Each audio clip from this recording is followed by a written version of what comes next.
Nabi Sulaiman alaihissalam adalah manusia mulia dan terkaya sepanjang sejarah kehidupan umat manusia.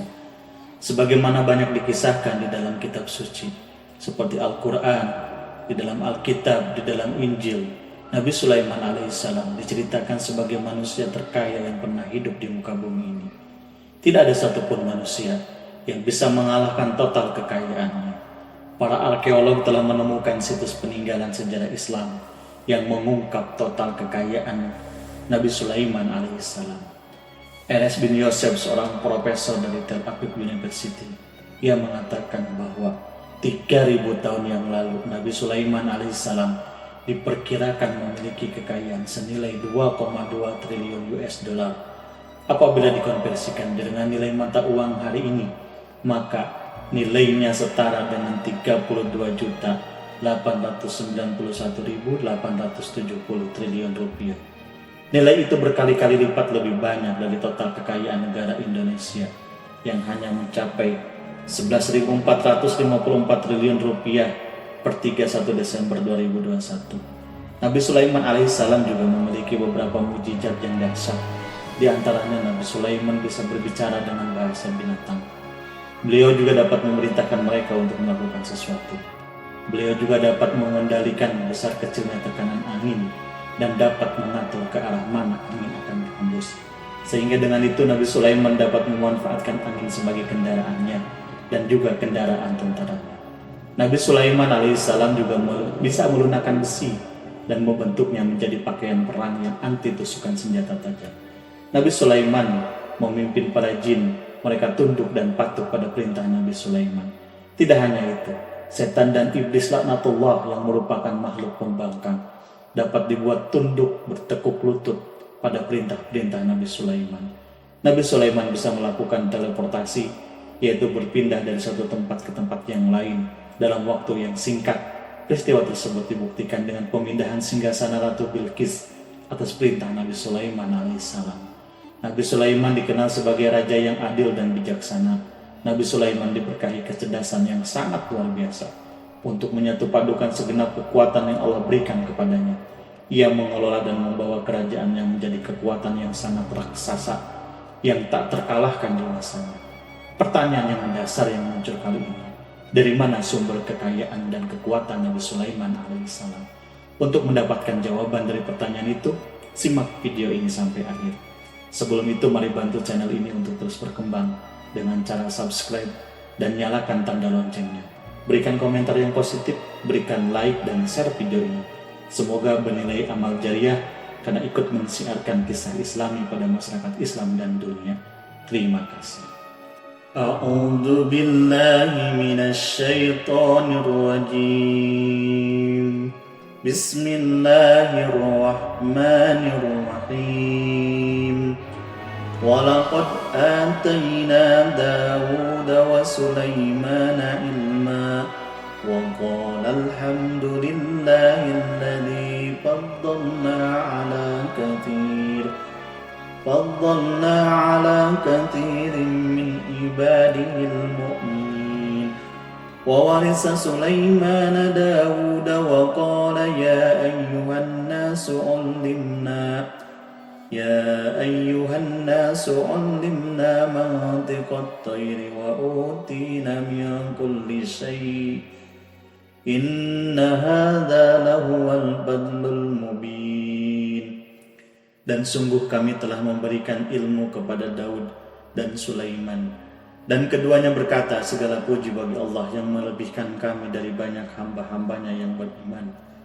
Dan Sulaiman telah mewarisi Daud, dan dia Sulaiman berkata, wahai manusia, kami telah diajari bahasa burung dan kami diberi segala sesuatu.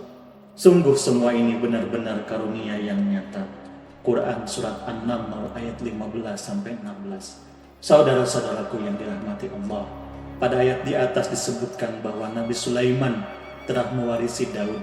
Nabi Sulaiman mewarisi Daud dalam sisi kenabian dan kekuasaan, bukan mewarisi harta. Karena para nabi tidak mewariskan harta, sebab sepeninggalan mereka harta para nabi menjadi sedekah bagi orang-orang yang ada di sekitar mereka, yaitu orang-orang yang fakir dan orang-orang yang membutuhkan. Nabi Sulaiman alaihissalam mewarisi kenabian dari Nabi Daud. Ini adalah hal yang jelas Allah telah memilihnya sebagai nabi dari Bani Israel. Begitu juga Allah telah memberinya kekuasaan sehingga ia menjadi pemimpin bagi Bani Israel. Barangkali sesuatu yang paling penting yang diwarisi oleh Nabi Sulaiman dari Nabi Daud adalah tradisi militer. Kemajuan militer yang dahsyat telah berpindah kepada Nabi Sulaiman. Nabi Daud sebenarnya adalah seorang pengembala kambing yang sangat miskin.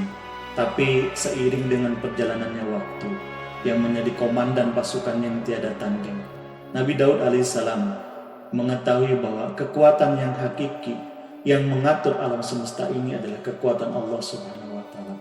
Ketika Nabi Daud mengulurkan tangannya dan memegang potongan batu, lalu beliau melemparkannya dengan ketapel ke arah Jalut, kepala Jalut pun retak dan ambruk menghantam tanah. Ini sebagai bentuk demonstrasi kekuatan darinya. Kehadiran Nabi Daud mengubah pasukan Bani Israel, di mana mereka sebelumnya lari jika berhadapan dengan musuh, maka kini keberadaan mereka mulai diperhitungkan di masa hidupnya. Nabi Daud mengalami peperangan yang sangat banyak, tapi Al-Quran tidak menceritakan secara terperinci hal itu. Al-Quran adalah kitab dakwah di jalan Allah, bukan kitab sejarah. Nabi Daud belum pernah terkalahkan dalam peperangan yang diikutinya. Di samping pertolongan yang Allah berikan kepadanya, pasukan dan rakyatnya juga adalah orang-orang yang bertauhid, senantiasa menyerahkan diri dengan segala sesuatu kepada Allah Subhanahu wa Ta'ala. Inilah yang menjadikan pasukannya memiliki keistimewaan yang dengannya mereka dapat mengalahkan pasukan-pasukan lain. Pasukan-pasukan besar yang ada di bumi pada saat itu, Allah Subhanahu wa Ta'ala berfirman di dalam Quran surah Saba ayat 10, dan kami telah melunakkan besi untuknya. Baju besi mungkin akan menjadi masalah dalam benak kita ketika orang-orang akan berperang. Baju besi cukup mengganggu gerakan mereka. Kita bisa membayangkan ketika ada dua orang berperang, salah satunya dapat bergerak bebas, sementara yang lainnya tidak leluasa bergerak karena tertahan dengan pakaiannya. Namun dengan kekuasaan Allah Subhanahu wa Ta'ala, Nabi Daud dapat melunakkan besi, dapat membuat baju besi yang ringan, yang mudah untuk digunakan. Ini adalah kemajuan penting yang Allah berikan kepada Nabi Daud dan tentaranya. Kemajuan itu kemudian diajarkan, diwariskan, dan dimiliki oleh Nabi Sulaiman alaihissalam. Memiliki pasukan yang dahsyat yang melebihi pasukan manapun di bumi saat itu, atau bahkan mungkin saat ini. Bahkan Allah Subhanahu wa Ta'ala menambahkan karunia-Nya kepada Nabi Sulaiman yang disebutkan di dalam Quran surat An-Naml ayat 16. Dan Sulaiman telah mewarisi Daud, dan dia berkata, "Wahai manusia, kami telah diberi pengertian tentang suara burung, dan kami diberi segala sesuatu. Sesungguhnya ini benar-benar suatu karunia yang nyata." Saudara-saudaraku yang dirahmati Allah, pada suatu hari Nabi Sulaiman alaihissalam menengadahkan tangannya, mengangkat tangannya berdoa kepada Allah. Tak ada satupun dari para nabi yang berdoa kepada Allah, doanya pasti dikabul. Doa Nabi Sulaiman alaihissalam direkam di dalam Quran surat As-Sod, di dalam Quran surat Sod ayat 35. Nabi Sulaiman berkata, "Ya Tuhanku, ampunilah aku, anugerahkanlah kepadaku kerajaan yang tidak dimiliki oleh seorang pun sesudahku." Nabi Sulaiman menginginkan dari Allah suatu kerajaan yang belum pernah diperoleh oleh siapapun. Allah Subhanahu wa Ta'ala mengabulkan doa Nabi Sulaiman dan memberinya kerajaan tersebut. Nabi Sulaiman mewarisi kekaisahan kenabian, hikmah dan ilmu dari Nabi Daud alaihissalam. Orang-orang menyebutnya Nabi Sulaiman Al-Hakim, Sulaiman yang bijaksana. Kebijaksanaan Nabi Sulaiman tidak terbatas di tengah-tengah manusia, namun kebijaksanaan Nabi Sulaiman juga berlaku di kalangan burung dan binatang-binatang yang lainnya. Nabi Daud tidak hanya mengenal bahasa burung, Nabi Sulaiman tidak hanya mengenal bahasa burung, tetapi Nabi Sulaiman juga dapat berbicara dengan bahasa burung. Bahkan ia dapat menjadikannya sebagai pembantu. Ketika Nabi Daud bertasbih, gunung-gunung dan burung-burung serta binatang-binatang buas ikut bertasbih bersamanya. Bahkan angin pun berhenti untuk mendengarkan tasbih itu.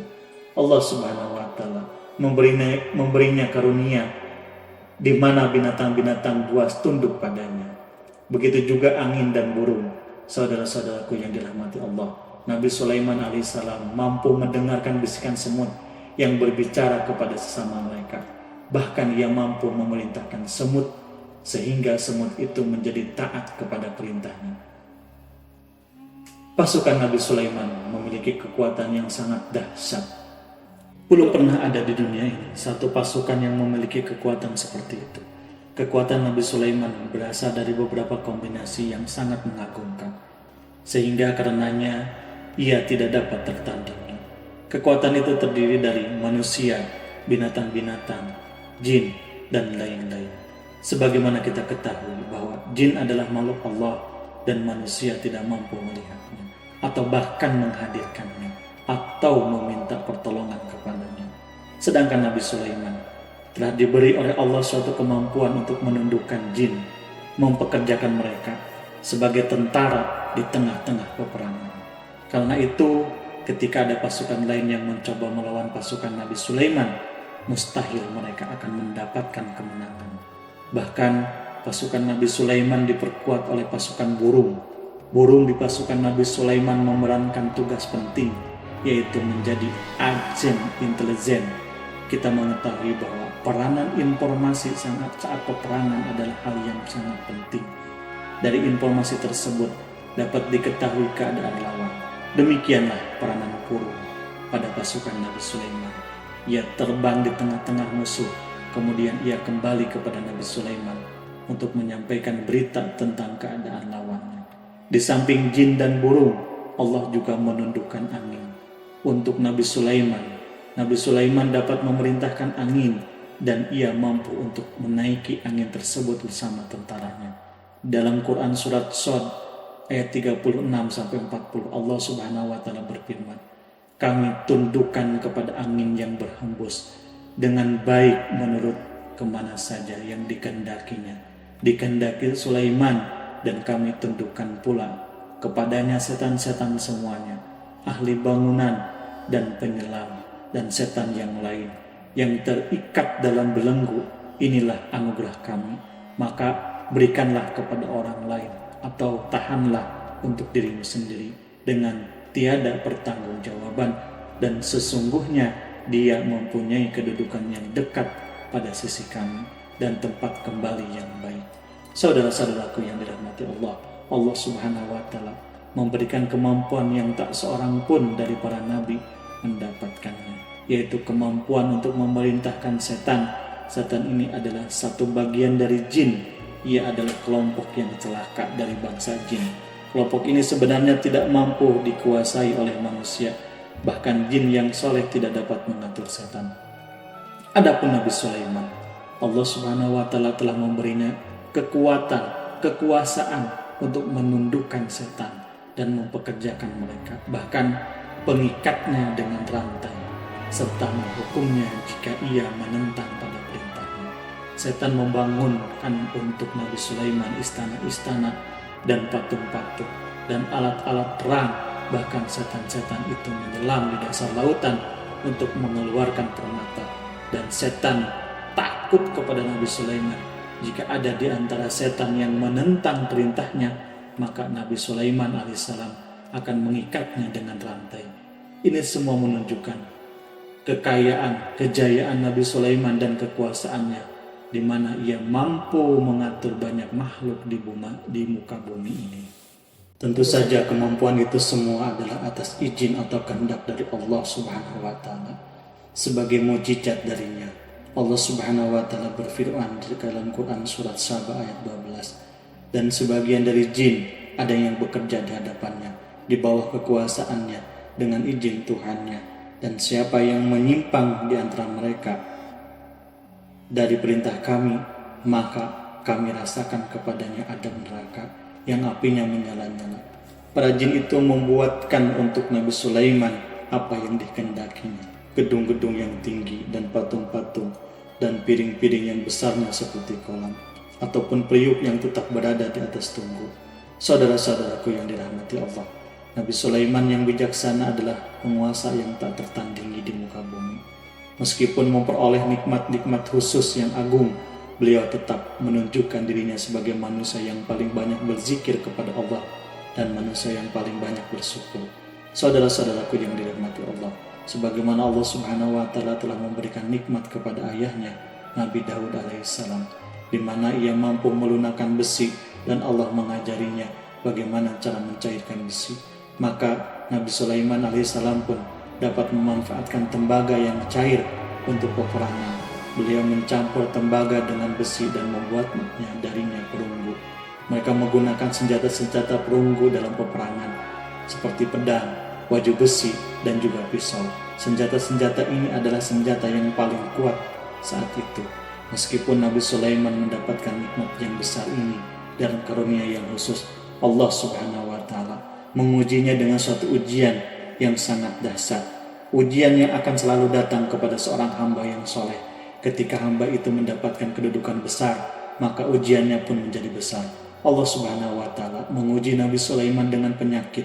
Saudara-saudaraku, ujian yang dialami Nabi Sulaiman diceritakan oleh Fahrul Razi. Nabi Sulaiman alaihissalam diuji dengan suatu penyakit yang keras, bahkan dokter saat itu tidak mampu mengatasinya, sehingga para dokter dari kalangan manusia dan kalangan jin tidak mampu untuk menghilangkan penyakit itu. Lalu burung-burung menghadirkan rumput-rumput yang dianggap sebagai obat, tetapi Nabi Sulaiman tak kunjung sembuh. Semakin hari penyakit Nabi Sulaiman semakin menjadi-jadi, sehingga ketika Nabi Sulaiman duduk di atas kursi, ia duduk bagaikan tubuh tanpa roh. Seakan-akan ia mati karena saking kerasnya penyakit yang dideritanya. Sakit yang diderita oleh Nabi Sulaiman alaihissalam berlangsung sangat lama. Nabi Sulaiman tidak henti-hentinya berzikir kepada Allah, meminta kesembuhan kepada Allah, dan mengungkapkan rasa cintanya kepada Allah. Selesailah ujian Allah terhadap hambanya Nabi Sulaiman alaihissalam. Beliau pun sembuh. Nabi Sulaiman merasakan kembali kesehatannya. Setelah ia mengetahui segala kejayaan dan segala kekuasaan serta segala kebesaran yang tidak mampu menghilangkan penyakit yang dideritanya kecuali jika Allah menghendakinya. Saudara-saudaraku yang dirahmati Allah, Nabi Sulaiman telah membangun tempat ibadah, tempat sujud sehingga manusia bisa menyembah Allah. Itu menunjukkan keunggulan seni arsitektur dan seni pahat. Orang-orang yang membangun rumah ini berjumlah puluhan ribu orang. Tentu setiap kelompok dari mereka memiliki pekerjaan masing-masing. Di antara mereka ada yang mencairkan tambang, di antara mereka ada yang tukang pahat, ada yang tukang ukir, ada yang membelah batu, ada yang memotong kayu, ada yang mendatangkan rumput-rumput dari Libanon, ada yang mendatangkan emas dan menjadikannya lempengan-lempengan yang mengkilat untuk menutupi kayu, untuk melapisi dinding. Bahkan golongan jin pun membantu pembangunan rumah tersebut, tentu dengan perintah dan bimbingan Nabi Sulaiman. Mereka membuat patung-patung besar, membuat bejana besar untuk tempat makan para tentara dan pekerja, yaitu bejana seperti gunung karena saking beratnya dan besarnya. Mereka juga membuat tempat-tempat minum yang besarnya seperti kolam. Nabi Sulaiman mengawasi para pekerjanya dan juga mengurusi masyarakatnya, di mana beliau mengenali problem mereka dan berusaha memecahkannya. Beliau pun mengawasi pasukan dari kalangan binatang dan burung. Beliau mengetahui apakah ada satu di antara mereka yang tidak datang atau tidak hadir, di mana ia pergi, serta mengapa ia pergi. Nabi Sulaiman menguasai pengetahuan itu semua. Nabi Sulaiman bukan hanya mengetahui problem tentaranya dari kalangan manusia dan juga tentaranya dari kalangan burung, namun ia juga menunjukkan kasih sayang terhadap semut, di mana beliau mendengar bisikannya dan tidak suka untuk menginjaknya. Nabi Sulaiman selalu menundukkan kepalanya ke bumi sebagai bentuk rasa rendah diri dan syukur kepada Allah Subhanahu wa taala. Pada suatu hari Nabi Sulaiman alaihissalam berjalan di depan tentaranya dan tiba-tiba ia mendengar suatu suara semut yang berkata kepada temannya dari kalangan semut. Hal itu terekam di dalam Quran surat An-Naml ayat 18-19. Wahai semut, masuklah ke dalam sarang-sarangmu agar kamu tidak terinjak oleh Nabi Sulaiman dan tentaranya. Sedangkan mereka tidak menyadarinya. Nabi Sulaiman alaihissalam tersenyum mendengar itu. Ia berdoa, Ya Allah, ya Tuhanku, berilah aku ilham untuk tetap mensyukuri nikmat-Mu yang telah Engkau anugerahkan kepadaku dan kepada kedua orang tuaku, ibu bapakku, dan untuk mengerjakan amal soleh yang Kau ridhoi. dan masukkanlah aku ke dalam rahmat-Mu, ke dalam golongan hamba-hamba-Mu yang saleh. Saudara-saudaraku yang dirahmati Allah, meskipun Nabi Sulaiman mendapatkan kekuasaan dan memiliki tentara yang besar, namun beliau menunjukkan kasih sayang terhadap bangsa semut. Beliau mendengarkan bisikannya dan melihat semut yang ada di depannya. Oleh karena itu, tak mungkin baginya untuk menginjak golongan semut itu. Nabi Sulaiman bersyukur kepada Allah Subhanahu wa Ta'ala yang telah memberinya nikmat itu, yaitu nikmat rahmat dan kasih sayang. Di samping itu, Nabi Sulaiman alaihissalam adalah orang yang paling kaya di dunia ini. Istananya terbuat dari kayu gaharu yang memiliki bau yang harum. Istananya terbuat dari emas dan terkadang dari kristal. Beliau juga memiliki kursi besar yang terbuat dari emas dan permata. Istana Nabi Sulaiman merupakan istana yang paling besar di dunia. Nabi Sulaiman menggunakan pakaian dari emas dan permata. Meskipun demikian, Nabi Sulaiman tetap menunjukkan sebagai hamba yang berserah diri dan rendah diri di hadapan Allah Subhanahu wa Ta'ala dan sederhana di depan manusia. Nabi Sulaiman yang merendahkan dirinya di hadapan Allah, ia selalu bersujud kepada Allah, sebagaimana ayahnya yang selalu bertasbih kepada Allah. Nabi Sulaiman selalu melantunkan lagu-lagu cinta ilahi dan hanya memuji Allah Subhanahu wa Ta'ala. Pada suatu hari Nabi Sulaiman alaihissalam mengeluarkan perintah kepada pasukannya untuk bersiap-siap. Kemudian Nabi Sulaiman keluar dan memeriksa pasukannya satu demi satu. Pasukan diteliti. Kelompok yang pertama adalah kelompok manusia. Nabi Sulaiman memperhatikan kesiapan mereka. Lalu Nabi Sulaiman mengeluarkan perintah-perintah kepada mereka. Kemudian Nabi Sulaiman memeriksa kelompok jin dan menyampaikan perintahnya kepada mereka. Beliau memenjarakan jin yang tampak bermalas-malasan saat bekerja. Lalu beliau memeriksa binatang-binatang dan berkata kepada mereka, apakah mereka sudah makan dengan baik? Apakah mereka tidur dengan nyenyak? Apakah ada yang mengadu pada mereka? Misalkan karena penyediaan sesuatu ataukah karena makanan yang tidak layak? Apakah di sana ada yang sakit? Dan lain sebagainya. Semua diperiksa oleh Nabi Sulaiman alaihissalam. Ketika Nabi Sulaiman merasa puas dengan semuanya, Nabi Sulaiman memasuki tenda-tenda tempat berkumpulnya para burung. Nabi Sulaiman alaihissalam kemudian memasuki tenda-tenda tersebut dan mengamati keadaan di sekitarnya. Sehingga beliau mengetahui bahwa ada satu burung yang tidak hadir, yaitu burung hudhud. Nabi Sulaiman alaihissalam kemudian berkata yang diabadikan di dalam Quran surat An-Naml ayat 20. Mengapa aku tidak melihat burung hudhud? Burung-burung yang lain tampak terdiam sebagai penghormatan dan mereka mendengarkan apa yang akan dikatakan pemimpin mereka. Nabi Sulaiman alaihissalam mengarahkan pandangannya pada semua burung dan tidak menemukan burung hudhud di antara mereka. Tak seekor burung pun yang mengetahui keberadaannya. Burung hudhud absen pada apel wajib kali ini. Nabi Sulaiman mulai menampakkan kemarahannya. Apakah dia termasuk yang tidak hadir?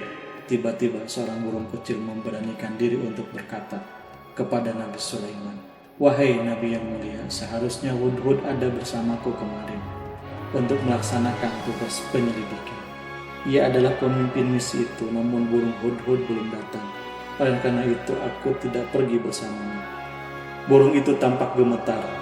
Nabi Sulaiman mengetahui bahwa hudhud tidak hadir dan tak seorang pun mengetahui kemana ia pergi. Burung hudhud pergi tanpa terlebih dahulu meminta izin kepada Nabi Sulaiman dan tidak memberitahu di mana keberadaannya. Namun dalam keadaan marah Nabi Sulaiman berkata, sungguh aku benar-benar akan mengazabnya dengan azab yang keras atau benar-benar menyembelihnya, kecuali jika ia benar-benar datang kepadaku dengan alasan yang jelas. Kawanan burung-burung mengetahui bahwa Nabi Sulaiman alaihissalam sedang marah dan telah menetapkan untuknya menyiksa hudhud atau menyembelihnya atau justru memaafkan dengan syarat ia datang dengan membawa alasan yang dapat menyelamatkannya, atau dengan kata lain burung hudhud dapat memastikan bahwa ia melaksanakan tugas yang penting. Nabi Sulaiman menunjukkan kemarahan yang besar sehingga siapapun akan merasa takut ketika Nabi Sulaiman marah. Namun kemarahannya karena membela kebenaran. Kemudian beliau dapat melaksanakan ancamannya dengan cara yang mudah. Seekor burung tampak gemetar ketakutan melihat kemarahan Nabi Sulaiman. Lalu beliau mengulurkan tangannya ke burung itu dan memegang-megang kepalanya sehingga Burung itu pun merasa tenang dan merasa takutnya hilang. Nabi Sulaiman kemudian pergi dan dari tempat burung dan menuju ke istananya. Namun Nabi Sulaiman masih memikirkan keadaan burung hudhud. Seharusnya burung hudhud menjadi bagian penting dari badan intelijen. Apakah ia termasuk untuk pergi untuk menyingkap sesuatu, atau apakah ia pergi hanya untuk bermain-main? Nabi Sulaiman alaihissalam telah memperhatikan dan mengetahui bahwa burung hudhud adalah seekor burung yang cerdik dan juga fasih berbicara. Terkadang Nabi Sulaiman mendapati burung hudhud sedang bermain-main dan menunda-nunda pekerjaannya. Namun ketika Nabi Sulaiman melihatnya, burung hudhud memahami bahwa perbuatannya tidak benar, sebab ia tidak boleh menyampur adukan antara waktu serius dan waktu bermain. Tidak lama setelah itu burung hudhud tiba di tempat para burung. Burung-burung yang lain berkata kepadanya, "Wahai hudhud, pergilah engkau ke tempat Nabi Sulaiman. Jika ia mengetahui bahwa engkau telah sampai, jiwamu benar-benar terancam." Mendengar itu, burung hudhud segera beranjak. Ia terbang menemui Nabi Sulaiman. Bahkan waktu itu Nabi Sulaiman sedang duduk bersama tentara yang lain. Burung hudhud berdiri. Ia telah merencanakan untuk memulai pembicaraannya dengan Nabi Sulaiman. Sebelum Nabi Sulaiman bertanya kepadanya, kemana dia pergi. Ini sebagai bukti bahwa hudhud telah melaksanakan tugas yang penting di dalam Quran surat An-Naml ayat 22. Burung hudhud berbicara, "Aku telah mengetahui sesuatu yang kamu belum mengetahuinya, dan kubawa kepadamu dari negeri Sabah suatu berita penting yang diyakini seakan-akan burung hudhud hendak berkata, aku adalah hudhud yang miskin, tapi aku mengetahui apa yang tidak engkau ketahui. Dan aku telah datang kepadamu dari kerajaan Sabah dengan membawa berita yang sangat penting." Nabi Sulaiman tampak terdiam. Ia menunggu hudhud menyelesaikan kisahnya yang tertulis di dalam Quran surat An-Naml ayat 23 sampai 24. Burung hudhud berkata, "Sesungguhnya aku menjumpai seorang wanita yang memerintah mereka. Dia dianugerahi segala sesuatu serta mempunyai singgasana yang besar. Aku mendapati dia, kaumnya menyembah matahari selain Allah, dan setan telah menjadikan mereka memandang indah atas perbuatan-perbuatan mereka, lalu menghalangi mereka dari jalan Allah sehingga mereka tidak mendapatkan petunjuk." Burung hudhud diam sejenak, dan Nabi Sulaiman merasa bahwa burung hudhud kepasihan lisannya dan berbicara dengan baik kepadanya. Nabi Sulaiman berkata kepadanya di dalam Quran surat An-Naml ayat 27, sambil menunjukkan senyum manisnya di wajah Nabi Sulaiman berkata, "Akan kami lihat apakah kamu benar, wahai hudhud, ataukah kamu termasuk orang-orang yang berdusta?" Seakan-akan burung hudhud ingin mengatakan, "Aku tidak berbohong, wahai Nabi yang mulia." Namun diamnya Nabi Sulaiman membuatnya takut, sehingga burung hudhud terdiam. Nabi Sulaiman terdiam karena berpikir, lalu ia memutuskan sesuatu. Setelah itu beliau mengangkat kepalanya dan meminta secari kertas dan pena. Nabi Sulaiman menulis surat singkat dan menyerahkannya kepada hudhud, serta memerintahkan kepadanya di dalam Quran surat An-Naml ayat 28,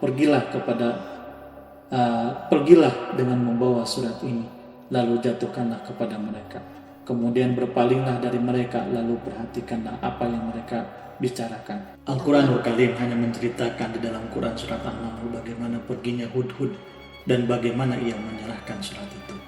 Lalu Al-Quran langsung menyebutkan keadaan kerajaan Balkis, Ratu Balkis yang saat itu sedang membaca surat tersebut di depan para pembesar-pembesar kerajaannya dan para menterinya. Dalam Quran surat An-Naml ayat 29 sampai 31, berkatalah Balkis, "Wahai pembesar-pembesar, sesungguhnya telah dijatuhkan kepadaku sebuah surat yang mulia. Sesungguhnya surat ini dari Sulaiman, dan sesungguhnya isinya dengan menyebut nama Allah yang Maha Pengasih lagi Maha Penyayang, bahwa janganlah kalian berlaku sombong terhadapku, dan datanglah kepadaku sebagai orang-orang yang berserah diri." Saudara-saudaraku yang dirahmati Allah, dalam surat itu Nabi Sulaiman disebutkan hendaklah mereka menyerahkan diri dan tunduk kepada perintah Nabi Sulaiman. Nabi Sulaiman memerintahkan agar mereka meninggalkan penyembahan terhadap matahari. Nabi Sulaiman tidak mempersoalkan akidah mereka. Nabi Sulaiman hanya memerintahkan bahwa ia berada di atas kebenaran. Bukanlah ia didukung dengan kekuatan yang berlandaskan keyakinan yang dimilikinya. Nabi Sulaiman hanya memerintahkan mereka agar tunduk dan patuh kepadanya. Ratu Sabah menyampaikan surat-surat tersebut di tengah-tengah kaumnya. Dalam Quran surat An-Naml ayat 32 dijelaskan, berkatalah Balkis, wahai para pembesar, berilah aku pertimbangan dalam urusanku ini. Aku tidak pernah memutuskan sesuatu persoalan sebelum kamu benar-benar berada dalam majelisku. Saudara-saudaraku yang dirahmati Allah, para pembesar istana Balkis menentang surat tersebut. Isi surat itu membangkitkan kesombongan kaum Sabah, di mana mereka merasa lebih kuat. Mereka mengetahui bahwa di sana ada seorang yang mencoba menantang mereka dan mengisyaratkan peperangan kepada mereka. Lalu ia meminta kepada mereka untuk memenuhi syarat-syarat. Sebelum terjadinya peperangan dan kekalahan, di dalam Quran surat An-Nahl ayat 33, mereka menjawab, kita adalah orang-orang yang memiliki kekuatan dan juga memiliki keberanian yang sangat di dalam peperangan. Dan keputusan berada di tanganmu, wahai rajaku. Maka pertimbangkanlah apakah akan kamu perintahkan saudara-saudaraku yang dirahmati Allah. Para pembesar kaum Sabah seakan-akan ingin berkata jika kita siap untuk melaksanakan perang. Tampaknya ratu itu memiliki kebijaksanaan yang lebih baik dari pembesar-pembesar kaumnya. Surat Sulaiman itu membuatnya berpikir lebih jernih dan lebih berhati-hati. Ia berusaha sebisa mungkin menghindari peperangan. Ratu itu berpikir dalam tempo yang lama. Nabi Sulaiman tidak pernah diketahuinya dan ia pun belum pernah mendengarnya. Oleh karena itu, Ratu kaum Sabah tidak mampu mengetahui dan mendeteksi seberapa besar kekuatan Nabi Sulaiman. Boleh jadi Nabi Sulaiman memiliki kekuatan yang dahsyat sehingga ia mampu memerangi kekuasaannya dan mengalahkannya. Kemudian Ratu memperhatikan apa yang ada di sekelilingnya. Ia melihat kemajuan masyarakatnya dan juga kekayaannya. Barangkali ia mengira bahwa Nabi Sulaiman iri terhadap kemajuan dan kekayaannya itu, sehingga Nabi Sulaiman ingin menyerangnya. Setelah mempertimbangkan isi surat Nabi Sulaiman dengan cermat, Ratu Sabah memilih untuk tidak ceroboh dan bodoh. Ratu lebih suka untuk menggunakan bahasa kelembutan. Ia mengirim kepada Nabi Sulaiman suatu hadiah yang besar. Ratu mengira bahwa Nabi Sulaiman seorang yang ambisius, yang boleh jadi ia telah mendengar tentang kekayaan kerajaan Sabah. Pada utusan pergi dengan membawa hadiah dari Ratu Sabah. Ratu berharap agar mereka dapat memasuki kerajaan Nabi Sulaiman dan akan mengetahui kondisi kerajaannya saat mereka pulang. Ratu ingin mendengar secara langsung dari mereka tentang bagaimana keadaan kaum Nabi Sulaiman dan pasukannya. Setelah mendapatkan informasi yang cukup, maka Ratu Balkis dapat membuat suatu keputusan yang tepat. Ratu menyembunyikan apa yang terlintas di dalam pikirannya. Lalu ia berbicara kepada pembesar-pembesar istana bahwa ia dapat menyingkap niat jahat Raja Sulaiman melalui cara mengirimkan hadiah kepadanya. Ratu lebih memilih cara tersebut dan menunggu reaksi dari Nabi Sulaiman. Ratu berhasil memuaskan para pembesar-pembesar istana. Untuk sementara ia menghilangkan ide untuk berperang. Karena para raja jika menyerang suatu desa, maka pemimpin desa tersebut adalah orang yang paling banyak mendapatkan kehinaan akhirnya. Para pembesar kaum merasa puas dengan pikiran Ratu Balkis. Saudara-saudaraku yang dirahmati Allah, dalam Al-Quran surat An-Naml ayat 34-35 dijelaskan Ratu Balkis berkata, sesungguhnya raja-raja apabila memasuki suatu negeri, niscaya mereka akan membinasakannya dan menjadikannya penduduknya yang mulia menjadi hina, dan demikian pula lah yang akan mereka perbuat. Dan sesungguhnya aku akan mengirim utusan kepada mereka dengan membawa hadiah, dan aku akan menunggu apa yang akan dibawa kembali oleh utusanku itu.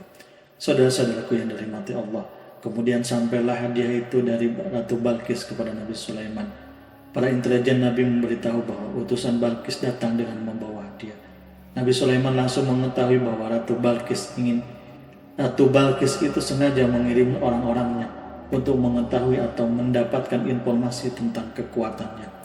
Lalu setelah itu ia akan mengambil keputusan atau mengambil sikapnya kepada kerajaan Nabi Sulaiman. Nabi Sulaiman segera memanggil semua pasukannya untuk berkumpul Utusan Balkis segera memasuki istana Nabi Sulaiman yang dipenuhi dengan pasukan yang besar, yang bersenjata.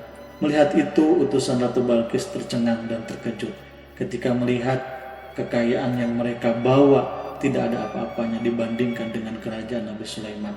Hadiah yang mereka bawa nampak tidak berarti, emas yang mereka bawa tampak tidak memiliki makna. Saat mereka memasuki istana Nabi Sulaiman yang terbuat dari kayu-kayu pohon gaharu yang mengeluarkan bau yang harum, serta dihiasi dengan emas dan permata, para utusan Ratu Balkis berdiri bersama Nabi Sulaiman dan menyaksikan bagaimana Nabi Sulaiman mengendalikan pasukannya.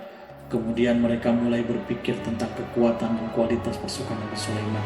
Betapa kagetnya mereka ketika melihat di tengah-tengah pasukan itu terdapat singa, burung, dan tentara dari kalangan manusia yang mampu terbang. Mereka pun sadar bahwa mereka dihadapkan dengan pasukan yang tiada tanding. Selesailah demonstrasi pasukan Nabi Sulaiman. Kemudian para utusan Ratu dipersilahkan maju ke tempat hidangan makanan. Para utusan itu sangat terkejut ketika melihat berbagai macam makanan dari penjuru dunia ada di depannya. Dan di antara makanan itu terdapat pula makanan yang biasa ditemukan di negeri mereka. Tetapi mereka melihat bahwa makanan itu memiliki rasa yang lebih istimewa. Selain itu, piring-piring yang ada di depan mereka dan dijadikan tempat makanannya terbuat dari emas dan mereka dilayani oleh laki-laki yang berhias dengan emas. Ratu mereka pun tidak pernah mengenakan hiasan itu. Di meja makan itu terdapat burung, ikan laut, dan berbagai macam daging yang mereka tidak mampu lagi membedakan daging apa itu. Nabi Sulaiman tidak makan bersama mereka, tapi beliau makan dengan menggunakan piring yang terbuat dari kayu. Beliau memakan roti yang kering yang dicampur dengan minyak. Inilah makanan yang dipilihnya. Nabi Sulaiman makan bersama mereka dalam keadaan diam. Mereka merasa kehadiran Nabi Sulaiman menciptakan suatu wibawa yang luar biasa. Selesai perjamuan makan, lalu dengan sangat malu mereka menyerahkan hadiah dari Ratu Balkis kepada Nabi Sulaiman. Hadiah itu berupa emas. Bagi mereka hadiah itu sangat bernilai tinggi, tapi di sini hadiah itu tampak kecil di hadapan kekayaan Nabi Sulaiman yang sangat mengagumkan. Nabi Sulaiman memperhatikan hadiah ratu itu dan berkata dalam Quran surat An-Naml ayat 36. Maka tatkala utusan itu sampai pada Sulaiman, Sulaiman berkata, apakah patut kamu menolong aku dengan harta, atau maka aku yang diberikan oleh Allah kepadaku lebih baik daripada apa yang diberikannya kepadamu. Tetapi kamu merasa bangga dengan hadiahmu. Saudara-saudaraku, Raja Sulaiman menyingkap dengan kata-kata yang singkat itu penolakannya terhadap hadiah mereka. Ia memberitahu utusan itu bahwa ia tidak menerima hadiah tersebut. Ia tidak merasa puas dengan hadiah itu. Yang membuatnya puas hanyalah, janganlah kalian berlaku sombong terhadapku dan datanglah kepadaku sebagai orang-orang yang berserah diri. Lalu Nabi Sulaiman berkata kepada mereka dengan pelan. Hal itu diabadikan di dalam Quran surat An-Naml ayat 37. Kembalilah kepada mereka. Sesungguhnya kami akan mendatangi mereka dengan bala tentara yang mereka tidak kuasa melawannya. Dan pasti kami akan mengusir mereka dari negeri itu, yaitu negeri Sabah, dengan terhina. Dan mereka akan menjadi tawanan-tawanan yang hina. Saudara-saudaraku yang dirahmati Allah, Nabi Sulaiman kemudian meninggalkan para utusan ratu setelah terlebih dahulu mengancam mereka. Para utusan itu mengharap agar Nabi Sulaiman alaihissalam mau menunggu kunjungan Ratu Balkis sendiri yang akan membawa misi perdamaian. Akhirnya sampailah para utusan Ratu Balkis ke negeri Sabah. Mereka segera menuju istana sang ratu. Mereka memberitahu bahwa negeri mereka ada di ujung tanduk. Mereka menceritakan kepada ratu tentang kekuatan Nabi Sulaiman dan tidak mungkin bagi mereka mampu melawannya. Mereka meyakinkan Ratu Balkis bahwa ia harus mengunjungi dan melihat sendiri bagaimana kebesaran kerajaan Nabi Sulaiman. Kemudian Ratu menyiapkan diri untuk pergi menuju kerajaan Nabi Sulaiman, duduk di kursi kerajaan di tengah-tengah para pembesarnya dan para menterinya, serta para komandan pasukannya. Nabi Sulaiman mengetahui bahwa Ratu Balkis menuju tempatnya. Balkis dikelilingi oleh rasa takut. Nabi Sulaiman berpikir sejenak tentang bagaimana matahari disembah, yang memikirkan bagaimana informasi yang diterima oleh intelijennya tentang kemajuan kerajaan Balkis dalam bidang kesenian dan ilmu pengetahuan. Nabi Sulaiman bertanya kepada dirinya sendiri, apakah kemajuan menjadi penghalang untuk mengetahui kebenaran? Apakah ratu itu gembira dengan kekuatan yang dicapainya, dan ia membayangkan bahwa kekuatannya adalah segalanya. Dengan kemajuan yang dimilikinya, Nabi Sulaiman ingin membuat kejutan agar ratu mengetahui bahwa Islam yang diyakini oleh Nabi Sulaiman adalah satu-satunya yang mampu mendatangkan kemajuan dan kekuatan yang hakiki, sehingga ia dapat membandingkan antara keyakinannya dalam menyenggah matahari beserta kemajuan yang dicapainya dengan keyakinan Nabi Sulaiman dengan kemajuan yang diraihnya. Saudaraku yang dirahmati Allah, para mata-mata Nabi Sulaiman telah memberitahu bahwa hal yang sangat disegani dan dikagumi oleh kaum Balkis adalah kerajaan Sabah, yaitu singgasana Raja Balkis. Singgasana itu terbuat dari emas dan batu mulia. Singgasana tersebut dijaga oleh penjaga yang sangat disiplin, di mana mereka tidak pernah lalai sedikit pun. Oleh karena itu, sangat tepat apabila Nabi Sulaiman menghadirkan singgasananya di sini, di kerajaannya, sehingga ketika Ratu Bilqis tiba, maka ia dapat duduk di atasnya. Nabi Sulaiman ingin membuat kejutan kepadanya dan menunjukkan bahwa kemampuannya tersebut yang berlandaskan pada keislaman. Nabi Sulaiman melakukan yang demikian itu dengan harapan agar si ratu tunduk kepadanya. Ide itu terlintas di dalam diri Nabi Sulaiman. Lalu ia mengangkat kepalanya dan menoleh kepada anak buahnya. Hal itu diabadikan di dalam Quran surat An-Naml ayat 38. Wahai para pembesar-pembesar, siapakah di antara kamu sekalian yang sanggup membawa singgasananya kepadaku sebelum mereka datang kepadaku? Sebagai orang-orang yang berserah diri, saudara-saudaraku, perhatikanlah ungkapan pikiran Nabi Sulaiman tersebut. Semua pemikirannya berkisar tentang keislaman para penyembah matahari, tentang bagaimana beliau dapat memberikan petunjuk kepada mereka di jalan Allah. Yang pertama menjawab pertanyaan Nabi Sulaiman adalah jin Ifrit dari kalangan jin yang Allah telah menundukkan mereka kepada Nabi Sulaiman. Di dalam Quran surat An-Naml ayat 39 berkata Ifrit yang cerdik dari golongan jin, aku akan datang kepadamu dengan membawa singgasana itu kepadamu sebelum kamu berdiri dari tempat dudukmu. Sesungguhnya aku benar-benar kuat untuk membawanya lagi dapat dipercaya. Nabi Sulaiman berdiri dari tempat duduknya setelah 1 atau 2 jam. Namun jin itu berjanji kepadanya untuk menghadirkan singgasana Balkis. Sebelum itu istana Nabi Sulaiman di Palestina, sedangkan istana Balkis terletak di Yaman. Antara singgasana tersebut dengan singgasana Nabi Sulaiman berjarak lebih dari ribuan mil. Barangkali pesawat yang cepat sekalipun yang kita kenal hari ini tidak akan mampu membawanya dan mendatangkannya istana itu dalam waktu 1 jam. Tetapi masalahnya di sini berhubungan dengan kekuatan jin yang serba misterius. Nabi Sulaiman alaihissalam tidak mengomentari sedikit pun terhadap apa yang dikatakan oleh Ifrit dari golongan jin. Tampak ia menunggu tanggapan lain yang mampu menghadirkan singgasana Balkis yang lebih cepat dari jin. Nabi Sulaiman menoleh kepada seseorang yang di sana duduk di atas naungan. Hal itu diceritakan di dalam Quran surat An-Naml ayat 40. Berkatalah orang yang mempunyai ilmu dari Alkitab, aku akan membawa singgasana itu kepadamu sebelum matamu berkedip. Maka tatkala Sulaiman melihat singgasana itu terletak di hadapannya, ia pun berkata, termasuk karunia Tuhanku untuk mencoba aku. Apakah aku akan bersyukur atau mengingkari nikmatnya? Dan barang siapa yang bersyukur, maka sesungguhnya dia bersyukur untuk kebaikan dirinya sendiri. Dan barang siapa yang ingkar, maka sesungguhnya Tuhanku maha kaya lagi maha mulia.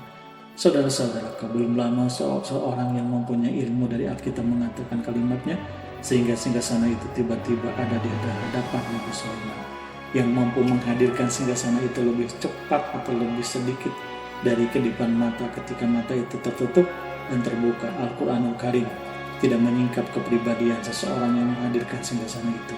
Al-Quran hanya menggarisbawahi bahwa orang itu mempunyai ilmu dari Alkitab. Al-Quran tidak menjelaskan kepada kita apakah ia seorang malaikat ataupun manusia ataupun jin. Al-Quranul Karim sepertinya ingin menyembunyikan identitas orang tersebut. Al-Quran sengaja tidak menyingkap hakikat kitab yang dimaksud. Saudara-saudaraku yang dirahmati Allah, setelah melihat singgasana itu, Nabi Sulaiman bersyukur kepada Allah yang mempunyai. Ia mulai memperhatikan singgasana yang Ratu Bilqis. Singgasana tersebut merupakan simbol pembangunan dan juga kemajuan. Tetapi tampaknya ia hanya sesuatu yang biasa saja jika dibandingkan dengan kekuasaan dan kebesaran ciptaan Allah Subhanahu wa Ta'ala yang dibuat oleh manusia dan jin di kalangan istana Nabi Sulaiman. Nabi Sulaiman memikirkan dalam tempo yang lama. Singgasana Ratu Bilqis itu kemudian beliau memerintahkan agar singgasana itu diperbaiki, sehingga saat Ratu Bilqis datang, Nabi Sulaiman akan mengujinya. Apakah Ratu Bilqis dapat mengenali singgasananya ataupun tidak? Di dalam Quran surat An-Naml ayat 41, Nabi Sulaiman berkata, "Ubahlah baginya singgasananya." Maka kita akan melihat apakah dia mengenal ataukah dia termasuk orang-orang yang tidak mengenal. Saudara-saudaraku yang dirahmati Allah, Nabi Sulaiman memerintahkan agar dibangun istana yang akan digunakan untuk menyambut Ratu Bilqis. Nabi Sulaiman memilih tempat di laut dan ia memerintahkan agar dibangun suatu istana di mana sebagian besarnya terdiri dari air laut. Nabi Sulaiman memerintahkan agar lantainya itu terbuat dari kaca yang tebal dan kuat, sehingga orang-orang yang berjalan di atas istana itu akan dapat melihat di bawahnya ada ikan-ikan yang berwarna-warni yang berenang-renang, dan mereka akan melihat rumput-rumput laut yang bergerak-gerak. Akhirnya selesailah pembangunan istana itu. Saking bersihnya kaca lantainya sehingga tampak di sana tidak ada kaca. Burung hudhud memberitahu Nabi Sulaiman bahwa Bilqis telah sampai di dekat kerajaannya. Kemudian Ratu Bilqis datang. Al-Quran tidak menyebutkan keadaan Nabi Sulaiman saat menyambut Bilqis. Namun Al-Quran menunjukkan dua sikap Ratu Bilqis. Pertama, bagaimana sikap Bilqis ketika pertama kali melihat singgasana yang datang mendahulunya.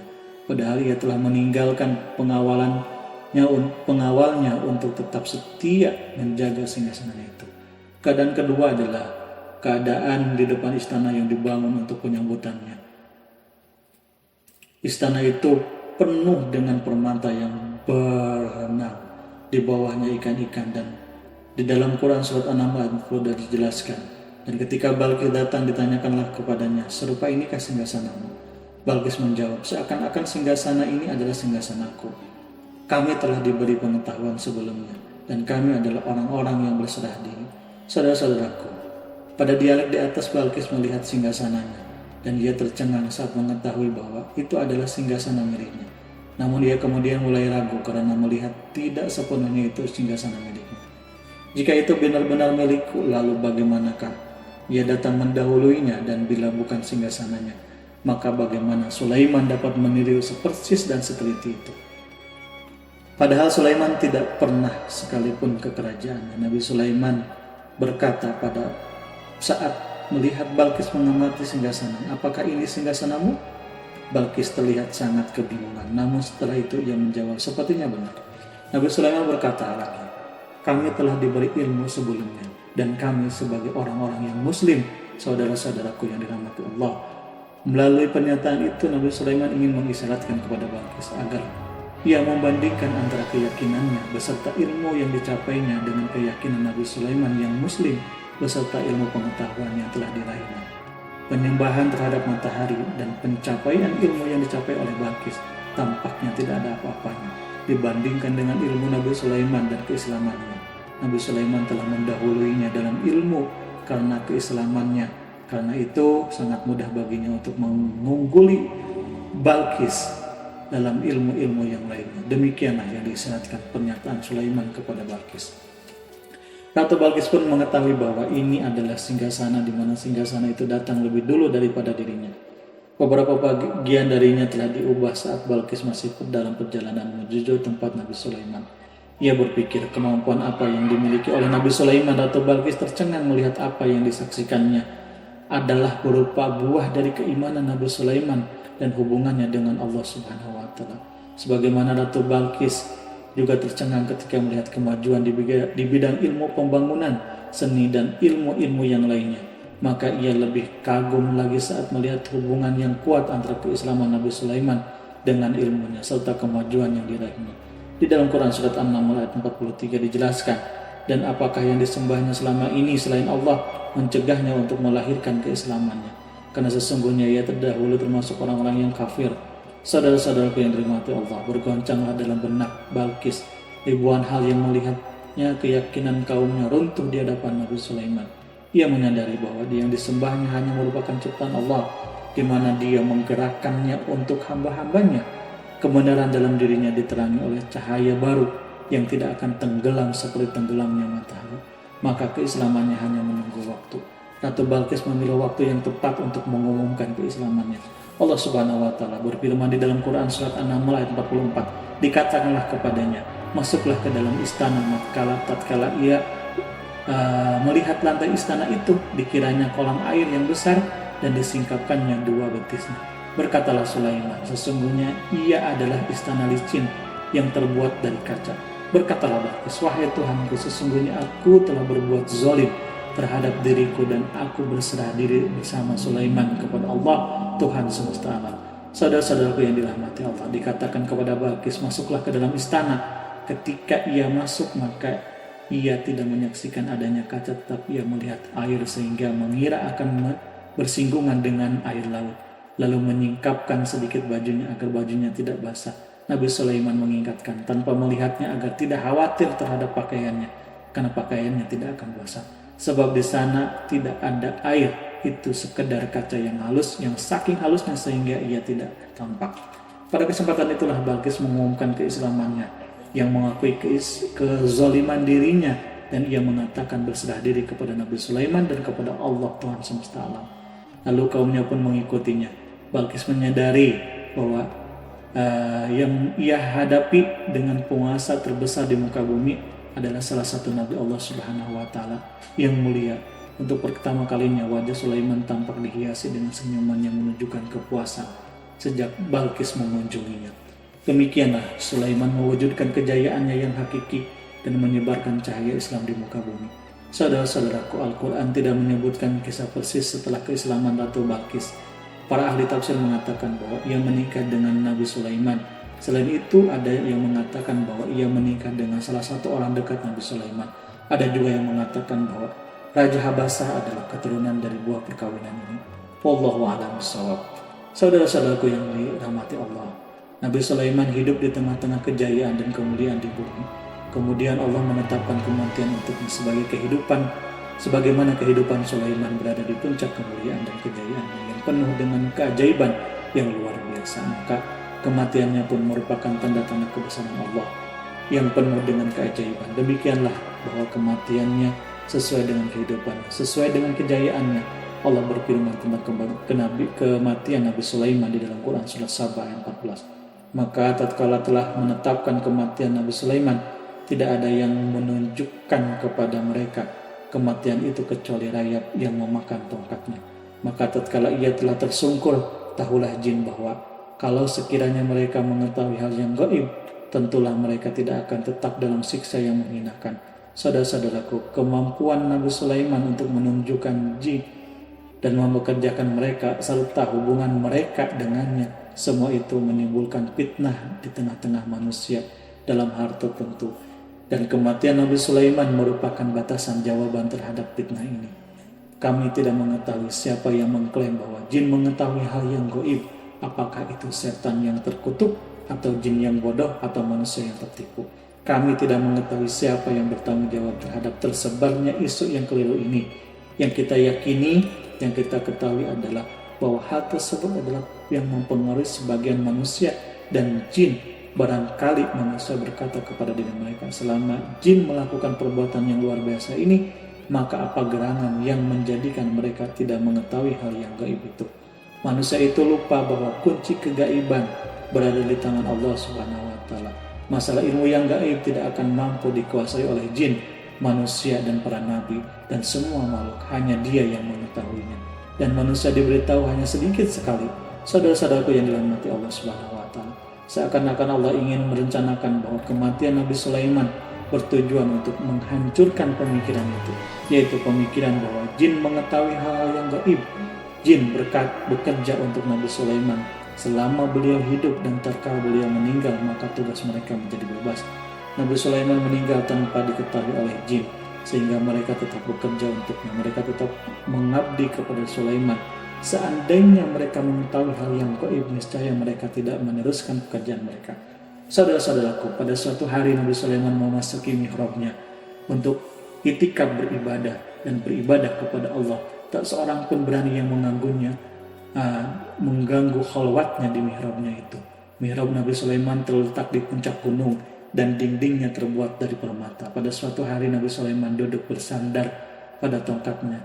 Lalu ia tampak tenggelam dalam tafakur. Beliau berzikir kepada Allah.